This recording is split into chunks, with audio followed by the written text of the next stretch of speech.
मैं इस 10 मिनट की वीडियो में आपको ये बताऊंगा कि एक ऑर्डर एंड टू एंड कैसे फ्लो करता है। साथ ही साथ हम कुछ छोटी छोटी बातों का कैसे ध्यान रखते हैं।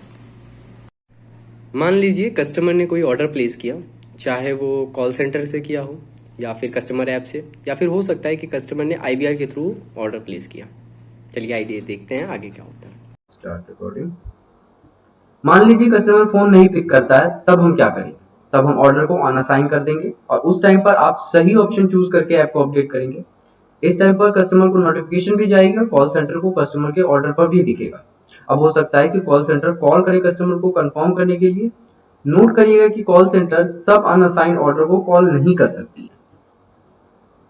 पिकअप एक्सेप्ट करने के बाद में असाइन वाले सेक्शन को एक्सेप्ट करने के बाद में टेक एक्शन पर क्लिक करने के बाद में जब आप इस सेक्शन पे पहुंचते हैं जहां पे आप कस्टमर के गेट फ़ोन नंबर को क्लिक करते हैं और फिर उसके बाद में यहां पे पहुंचते हैं, तो यहां पे आपके पास में एक ऑप्शन आता है अनअसाइन ऑर्डर करने का। और यहाँ पे जैसे ही कस्टमर आपका कॉल रिसीव नहीं कर रहा है, 2 बार 3 बार आपने ट्राई कर लिया, 2 बार ट्राई कर लिया आपने और कस्टमर कॉल रिसीव नहीं कर रहा, फिर कस्टमर को आप अनअसाइन कर सकते हैं ऑर्डर को और फिर ये कॉल सेंटर टीम इसको फॉलो करेगी। रीज़न अगर मान लीजिए कॉल रिसीव नहीं कर रहे हैं तो कॉल नॉट पिक करके डाल सकते हैं आप, और यहाँ पे भी जो है वो कॉल नॉट पिक को सेलेक्ट करके अनअसाइन कर देंगे ऑर्डर को। और इसको थोड़ा सा टाइम लगता है, नियरली 4 से 5 सेकेंड, कभी कभी 7 सेकेंड 8 सेकेंड भी लग जाता है और उसके बाद में ये अपडेट हो जाता है। अब मान लीजिए कि कस्टमर का फ़ोन पिक हो जाता है, तो फिर हम कस्टमर से कैसे बात करेंगे। हेलो सर, मैं सौरभ बात कर रहा था धोबी लाइट से जी। आज आपके घर से पिकअप के लिए आना था सर, तो आप बता सकते हैं सर कि आप कब फ्री होंगे। जी जी जी, तो मैं अभी आ जाऊँ सर पिकअप के लिए। हाँ जी ठीक है सर, ओके सर।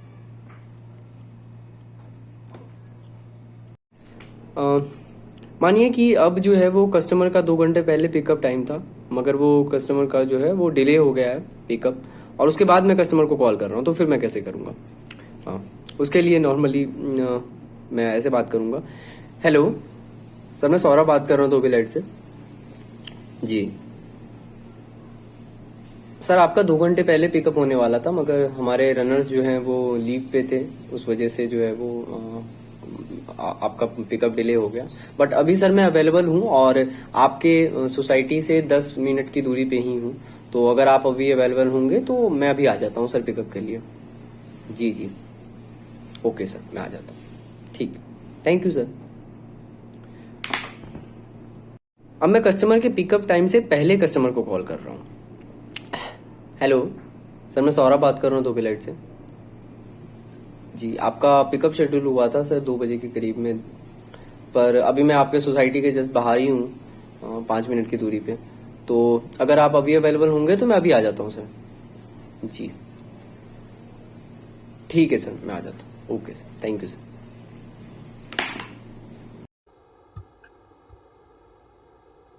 ध्यान देना है कि रनर को कभी भी प्रोसेसिंग की चीजों को लेके कोई कमिटमेंट नहीं देना है खुद से। इसके अलग अलग सिनेरियोज हो सकते हैं।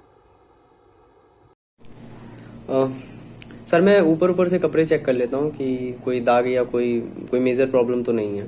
आपने तो बता ही दिया पहले ही इसमें दाग है जी। हाँ, आपने इसी में बोला था ना सर, दाग की गारंटी चाहिए आपको जी। सर कंपनी जो है वो दाग की कोई गारंटी नहीं देती है, बट हाँ कंपनी ये कहती है कि आपकी जो भी दाग है उनको निकालने की पूरी कोशिश की जाएगी, और अगर वो नहीं निकलते तो एटलीस्ट आपके फैब्रिक खराब नहीं होंगे, और उस दाग को जितना मिनिमाइज किया जा सके वो कंपनी करती है जी। अगर दूसरे सिनेरियो की बात करें तो हो सकता है कि कस्टमर आपको लॉजिस्टिक के रिलेटेड बोले कि कल आप इसकी डिलीवरी दे दोगे। कल जो है वो हमारा पिकअप जो क्लोथ्स है, जो भी हमारा सामान है वो कल जो है वो डिलीवर हो जाएगा। तो इस केस में सबसे पहली चीज़, धोबी लाइट जो है वो 24 घंटे 24 आवर्स के अंदर में अगर कोई सर्विस करके दे रही है तो हम जो है वो 40% एक्स्ट्रा चार्ज करते हैं। जो भी बेस अमाउंट है उसका 40%, टोटल बिल का 40% जो है वो हम एक्स्ट्रा चार्ज करते हैं अर्जेंट में ऑर्डर देने का। अगर कस्टमर रेडी है तो फिर हम ये चीज़ देखेंगे सबसे पहले कि वो जो ऑर्डर जो पिकअप हुआ है वो किस टाइम हुआ है और कब हमें देना है। मानिए सब एक बार के लिए ध्यान दीजिए कि सबसे पहले जो ऑर्डर आप लेके आ रहे हैं, जो पिकअप कर रहे हैं, वो पिकअप जो है वो कब किया गया है। सोचिए वो पिकअप अगर किया गया हो शाम के टाइम में 7 बजे के अप्रोक्स मान लीजिए वो पिकअप हुआ, और वो बोल रहे हो कल आप 12 बजे दे देंगे, तो ये पॉसिबल नहीं है कि आप 12 बजे कल फिर पिकअप करके उनको नहीं दे सकते हैं। फिर कब दे सकते हैं आप? कल ट्राई करके आप 7-8 बजे 9 बजे तक उनको पहुंचा सकते हैं, 7 बजे तक पहुंचा सकते हैं, 6 बजे तक भी दे सकते हैं, और बहुत अर्जेंट है तो 5 बजे तक भी दे सकते हैं, पर उससे पहले नहीं। और आप कमिटमेंट बिल्कुल नहीं देंगे। अगर वो 40% चार्ज देने के लिए रेडी है तब जाके आप ये चीज़ करेंगे। साथ ही साथ अगर ये चीज़ है तो, और अगर कस्टमर ये बोल रहा हो, मान लीजिए कस्टमर ने अगर ये कहा हो कि अभी सुबह में पिकअप हुआ हो और ये बोल रहे हो कि कल सुबह में दे देने को, कोई इशू नहीं है, आप आराम से दे सकते हैं उस चीज़ को। तो लॉजिस्टिक के रिलेटेड भी कभी कोई कमिटमेंट नहीं करनी है जब तक आपको पता ना हो। आपको पता लग जाता है कि आप जो है वो कॉल्स करके पूछ सकते हैं, कहीं से भी आप अपने सुपरवाइजर से पूछ सकते हैं। आप अपने सुपरवाइजर से पूछ के ये कंफर्म कर सकते हैं कि अभी मैं पिकअप कर रहा हूँ, मेरे को कल इतने बजे तक में ये मिल सकता है कि नहीं मिल सकता। इवन अगर कस्टमर अर्जेंट ऑर्डर का पे करने को रेडी है तब भी ये चीज़ आप कंफर्म करेंगे, तब उसके बाद ही कोई रनर जो है वो पिकअप करेगा। जब कपड़ा पिकअप होके आ जाएगा तब इनवॉइसिंग होगी इसकी। इनवॉइसिंग के लिए हम सबसे पहले बिटवाइज लॉगिन करेंगे। बिटवाइज लॉगिन इन करने के बाद में फिर हम सेंटिनल का जो हमारे क्रोम में एक्सटेंशन लगाया गया है तो एक्सटेंशन पे फिर क्लिक करेंगे, और उसके बाद में फिर हम अपना आईडी पासवर्ड डालने के बाद में सीसी पेज पे आ जाएंगे, और यहाँ से हम जो है वो ट्रैक पे जाएंगे, फिर ऑर्डर्स पे क्लिक करेंगे। जैसे हम ट्रैक पे जाके ऑर्डर्स पे क्लिक करेंगे हमारे सामने ये खुल के आ जाएगा, ये विंडो खुल के आ जाएगा। हम फिर स्टेप में जाके इनवॉइस को सेलेक्ट करेंगे और उसके बाद में गो पे क्लिक कर देंगे। इससे हमारे पास में इनवॉइस आ गया। इसके बाद हम जिसका भी इनवॉइस बनाना चाहते हैं उसके सामने थम्स अप का बटन क्लिक कर देंगे, ये जो थम्स अप का बटन है, और उसके बाद हम उसका इनवॉइस बना सकते हैं। इसके बाद जब कपड़ा जो है वो पिकअप होके आ जाएगा, फिर टैगिंग के टाइम पे कपड़ों की एंट्री होगी कि कितने कपड़े हैं और कौन कौन सी सर्विस में हैं। जिस सर्विस में होगा और जितने कपड़े होंगे वो टोटल टैग बनेगा, और वो टैग को जो है वो कपड़ों में अटैच कर दिया जाएगा। अब इसके भी अलग अलग तरीके हैं, टैग कहाँ लगना चाहिए और कैसे लगना चाहिए।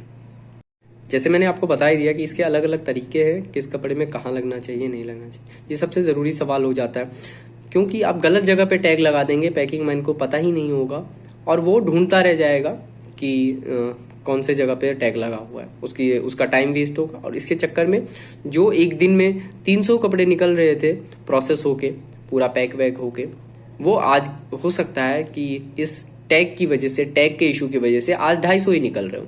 तो इस चीज़ को ध्यान में रखते हुए टैग करने का भी एक अलग इंपॉर्टेंस है, और ये बहुत ही क्रूशियल रोल माना जाता है। तो आप जब भी टैग लगाएंगे एक जगह पे लगाएंगे, और उसके तरीके कुछ मैं आपको अगली वीडियो में बताता हूँ। टी शर्ट शर्ट में कॉलर के अंदर में जहाँ पे ब्रांड का टैग लगा हुआ है उसी जगह पे टैग लगा देंगे। एंड बात करें अगर साड़ी की, तो हमेशा फॉल में लगाएंगे, एंड वो भी उसके एक साइड की तरफ। एग्जाम्पल अगर साड़ी का बोलूं तो फॉल के एक साइड में लगाएंगे।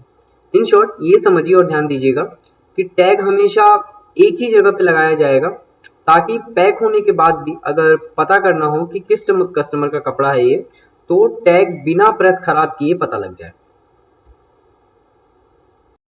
कपड़े के फैब्रिक, कलर और उसके सर्विस के बेसिस पे उसको अलग अलग बकेट में रखा जाएगा, ताकि जो वॉशरमैन है उसको ज़्यादा टाइम ना लगे, वो बस कपड़े उठाए और उसको प्रोसेस कर दे, उसका टाइम बचेगा, ओवरऑल प्रोसेस का भी टाइम बचेगा। उसके बाद जो ड्राई क्लीन के कपड़े हैं, यानी कि सेट बकेट में रखने के बाद में जो ड्राई क्लीन के कपड़े हैं और जो प्रीमियम लॉन्ड्री के कपड़े हैं, उनका एक अलग सेट बनेगा। साथ ही साथ जो कलर्ड वाले कपड़े हैं, जो वाइट कपड़े हैं, जो डेलिकेटेड हैं, इन सब का भी अलग अलग सेट बनेगा। टैग लगाने के बाद में फिर सॉर्टिंग होगी। सॉर्टिंग फैब्रिक के आधार पे होगी और कुछ सर्विस के बेसिस पे भी।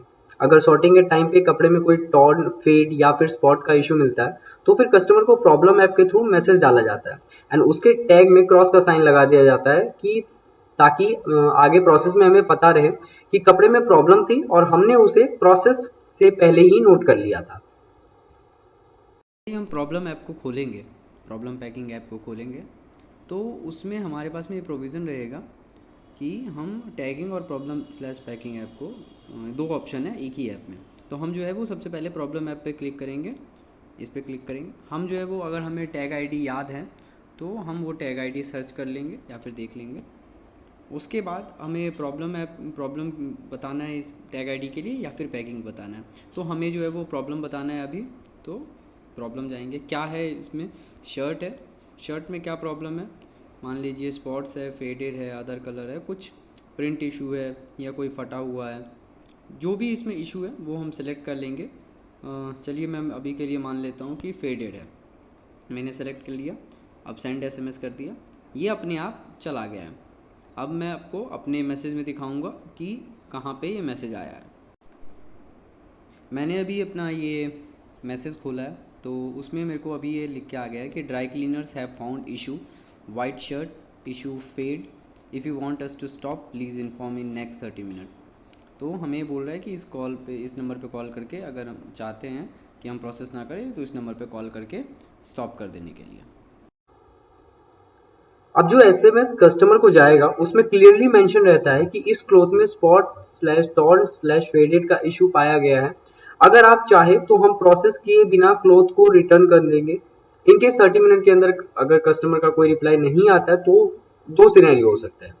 अगर मैनेजर सुपरवाइजर चाह रहा है कि कंफर्म हो ले पहले इस क्लॉथ के लिए, तो वो खुद कॉल करके पूछ सकते हैं कि इस क्लॉथ को प्रोसेस करवाएं कि नहीं। अदरवाइज अगर वो चाह रहे हैं तो वो डायरेक्टली उसे प्रोसेस भी करवा सकते हैं, इसमें कोई प्रॉब्लम नहीं होती है। जब कपड़ा जो है वो प्रोसेस हो जाएगा और उसके बाद में फिर ड्राई हो जाएगा, तब उसके बाद में फिर से सॉर्टिंग होगी, और इस टाइम कपड़े को जो है वो इस टाइप से देखा जाएगा कि कौन से कस्टमर का कौन सा कपड़ा है, और उसके बाद में फिर जो अलग अलग सर्विसेज के कपड़े होंगे उन सब सर्विसेज को अलग अलग रखे जाएंगे। इसके बाद कपड़ा प्रेस में जाएगा एंड अगर वहां कोई दाग मिलता है तो फिर वहां चेक होगा कि क्रॉस लगा है कि नहीं। In either of the case pressing से कपड़ा स्पॉटिंग पर वापस आएगा कि एक बार और ट्राई करे कि निकल जाए, और साथ ही प्रेसमैन बुक में एंट्री करेगा कि इस कपड़े को रिजेक्ट कर दिया गया था।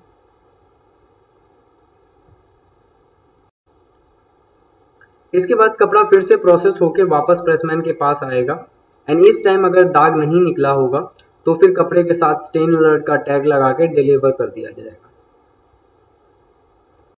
इसके बाद अब कपड़ा पैक होगा और फिर उसे पैकिंग ऐप में इस तरीके से अपडेट कर दिया जाएगा। मैंने सर्च कर लिया अब टैग आईडी, अब पैकिंग पे सेलेक्ट करूँगा और पैकिंग में सेलेक्ट करने के बाद में एज़ पर देयर सर्विस इसको पैक कर दिया जाएगा। और सबसे ज़रूरी ध्यान देने वाली बात ये है यहाँ पे कि कितने नंबर ऑफ़ पैकेट है वो ज़रूर से ढंग से डालने हैं, क्योंकि डिलीवरी के टाइम पे रनर को पता रहता है कि कितने पैकेट उन्हें उठाने हैं।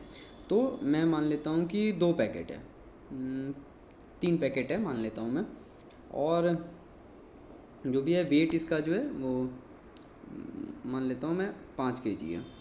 प्रॉब्लम कोई है, ओके है, सही है। कोई भी कमेंट अगर डालना चाहते हैं वो आप डाल दीजिए और ओके कर दीजिए। कुछ तो पैक करना होगा, सेलेक्ट करो, ये बोल रहा है। तो अभी जो है वो कुछ पैक करना होगा, ये चीज़ बोल रहा है सेलेक्ट करने को। 24 शर्ट ओके कर दिया। कोई रिटर्न करनी है क्या शर्ट, ये भी बता रहा है, नो। अब यहाँ पे बता दिया कि कोई रिटर्न करनी है कि नहीं, तो नो। अब हमने पैक कर दिया इसको। जैसे पैकिंग का अपडेट हो जाएगा पहले तो कस्टमर को नोटिफिकेशन जाएगी कि ऑर्डर रेडी हो गया है, और साथ ही रनर को डिलीवरी ऐप में दिखने लगेगा डिलीवरी के लिए। इस प्रोसेस को समझने के लिए आइए रनर ऐप पे देखते हैं। या तो रनर लीड जो है वो रनर को असाइन कर देंगे किसी ऑर्डर के लिए, या फिर रनर जो है वो खुद जो है वो असाइन कर लेंगे। अगर उनके रास्ते में या फिर उनके आसपास में जो है वो ऑर्डर है तो फिर रनर जो है वो सबसे पहले अनअसाइंड ऑर्डर पे जाएंगे और उसके बाद में असाइन मी कर देंगे। असाइन मी पे ऑप्शन पे क्लिक करेंगे और उसके बाद में उनके असाइंड ऑर्डर में शो होने लगेगा। और उसके बाद में वो चाहे तो पिकअप या डिलीवरी जो भी है जिस चीज़ के लिए, जैसे मैंने यहाँ पे असाइन किया, यहाँ एक्सेप्ट करके फिर टेक एक्शन पे जाके उनको कॉल करके दोबारा से ये डिलीवरी का काम डिलीवरी जो है वो अपडेट कर सकता हूँ। रनर इसके बाद में कपड़े ले जाके कस्टमर को डिलीवर करेगा और कस्टमर को डिलीवर करते टाइम में वो कपड़े काउंट करके कस्टमर को देगा। अगर इन केस रनर वहाँ पे कस्टमर के पास में कपड़े काउंट करके नहीं देता है या फिर कस्टमर कपड़े काउंट नहीं करवाता तो फिर कंपनी की कोई जिम्मेदारी नहीं होगी कपड़े अगर मिस होते हैं तो। इसके साथ साथ ये जान लेना बहुत ज़रूरी है कि धोबी लाइट हर कपड़े पे हर सर्विस पे 7 दिन की वारंटी प्रोवाइड करता है। मतलब ये कि अगर किसी कपड़े में क्वालिटी इशू जैसे कि प्रोसेसिंग में कोई इशू आई है या फिर प्रेसिंग की क्वालिटी में कोई इशू आई है तो फिर उस कपड़े को फिर से दोबारा से प्रोसेस करके कस्टमर को दोबारा प्रोसेस करके डिलीवर किया जाएगा with in 7 working days. I hope आपको एक बेसिक फ्लो समझ आ गया होगा। Thank you.